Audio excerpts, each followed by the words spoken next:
मोक्षमार्गस्य नेतारं भेत्तारं कर्म भूभृतां ज्ञातारं विश्वतत्त्वानां वन्दे तद्गुणलब्धये। आदितस्त्रिषु पीतांतलेश्या। दो भवनवासी, व्यंतर, ज्योतिष्क। इन प्रारंभ के 3 निकायों में कृष्ण, नील, कापोत, पीत ये 4 लेशाएं होती है।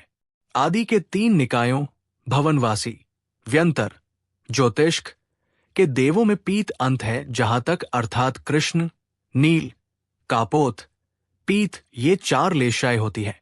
यहां एक विशेषता और बताई गई है कि इन 4 लेशाओं में से 3 लेशाएं उनकी अपर्याप्त अवस्था में होती है। अपर्याप्त का अर्थ होता है जब वो जन्म ले रहा होता है। जन्म लेने के बाद वो पर्याप्त अवस्था में होता है। पर्याप्त होने के बाद नियम से उसकी पीत लेशा ही होगी, लेकिन अपर्याप्त अवस्था में उसकी कृष्ण, नील, कापोत ये 3 लेशाएं हो सकती है। कर्म भूमियां मनुष्य या तिर्यंच यदि भवंतरिक में उत्पन्न होते हैं तो 3 अशुभ लेशा के साथ मरण करते हैं। किंतु जिन जीवों के पर्याप्त काल में अन्य लेशा रूप संक्रमण नहीं होता, वे तो अपनी नियत लेशा के साथ ही मरण करते हैं। मरण के अंत समय में अन्य लेशा रूप संक्रमण हो जाता है। मिथ्या दृष्टि भोग भूमिया के 3 शुभ लेशा ही होती है और वह नियम से देवगति में ही जाता है। ऐसा जीव मरकर जब देवगति में उत्पन्न होता है तो उसके मरण समय अशुभ लेशा तो हो नहीं सकती, अतः वो पीत लेशा में मरण कर भवंतरिक में उत्पन्न होता है और वहां प्रथम समयवर्ती भवंतरिक के नियम से अशुभत्रिक लेशा हो जाती है। धवला 2/546।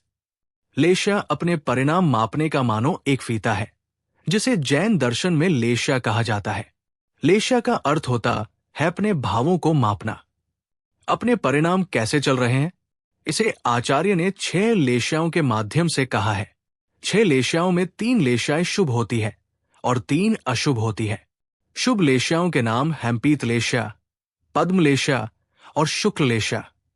अशुभ लेशाओं के नाम हैंकृष्ण लेशा, नील लेशा और कापोत लेशा। लेशा का अर्थ एक प्रकार से रंग होता है और रंगों के आधार पर परिणामों का विभाजन किया गया है। कृष्ण का अर्थ होता है काला, काले रंग के परिणाम, अर्थात इसके परिणाम अच्छे नहीं है या कलुषित है। उसी कलुषता में जब थोड़ी सी कमी आ जाती है तो नील लेशा बन जाती है।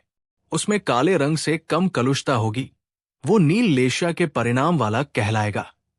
उससे भी कम कलुषता होगी तो वो कापोत लेशा कहलाएगी। कापोत का अर्थ होता है हैगबूतर, जो हल्के ग्रे रंग का होता है। इस प्रकार ये तीनों अशुभ लेशाएं हैं। अशुभ में इन तीनों की गुणवत्ता अलग अलग है। जो शुभ लेशाएं होती है उनमें सबसे पहले पीत लेशा है। पीत का अर्थ होता है पीला। ये पीले रंग की लेशा होती है। ये शुभ की प्रतीक है। इससे मंगल होने लग जाता है। इसमें पीले रंग के अर्थात केशरिया भाव होने लग जाते हैं। पद्म लेशा में लाल रंग की ओर बढ़ने लगते हैं। पद्म का अर्थ होता है कमल। इसमें पद्म के समान लाल रंग के उजले परिणाम होने लग जाते हैं। शुक्ल लेशा में स्वच्छ, निर्मल एवं उज्जवल परिणाम होने लग जाते हैं। सभी जीवों में 6 प्रकार की लेशाओं में से कोई न कोई लेशा अवश्य होती है। ये लेशाएं परिवर्तित भी हो जाती है। लेशाओं के परिणामों का उदाहरण, 6 मनुष्य घूमने जा रहे थे। रास्ते में उन्हें एक वृक्ष दिखाई दिया। उस वृक्ष पर अच्छे फल लगे हुए थे। उस वृक्ष को देखकर उन मनुष्यों के परिणाम कैसे होते हैं, उन परिणामों के आधार पर उनकी लेशाओं का निर्धारण किया गया है। एक व्यक्ति के मन में आया कि मुझे बहुत तेज भूख लगी है और ये बहुत अच्छे फल हैं, मुझे इन्हें खाना है। उन फलों को खाने के लिए उसके मन में विचार आता है कि मैं इस पूरे वृक्ष को ही धराशाही कर देता हूं।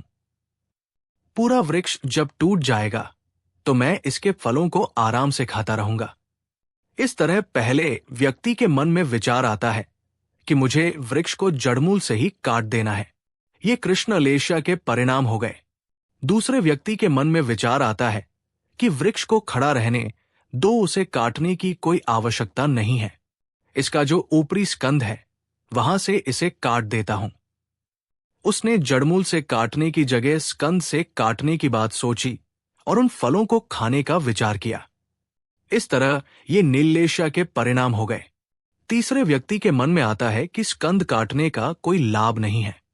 ये डाली जहां से निकल रही है, मैं इसको वहीं से काट देता हूं। इस तरह उस पूरी डाली के फल मुझे मिल जाएंगे और मैं उन्हें खा लूंगा। ये परिणाम कापोतलेशा के हो गए। चौथा व्यक्ति सोचता है कि डाली तो बहुत बड़ी है, जिन शाखाओं में फल निकल रहे हैं मैं केवल उतनी ही शाखाओं को काटूंगा। उसमें जितने फल मिलेंगे उन फलों को खाकर अपना जीवन यापन कर लूंगा। ये पीतलेशा का परिणाम हो गया। केवल ऊपर की डाली को काट रहा है।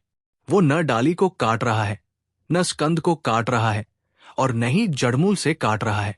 पांचवी लेशा वाला सोचता है कि इस डाली को काटने से क्या लाभ होगा, हमें तो केवल फल खाने हैं। इन फलों को तोड़ तोड़कर अपने पास रख लेता हूं। इस तरह वो केवल फल तोड़ने की बात सोचता है। ये पद्मलेशा हो गई। छठवां व्यक्ति सोचता है कि इन फलों को भी तोड़ने में क्या लाभ, जब ये फल पक जाएंगे तो स्वतः ही नीचे गिर जाएंगे और ये जब नीचे गिर जाएंगे तो हम उन्हीं को खाकर संतुष्ट हो जाएंगे।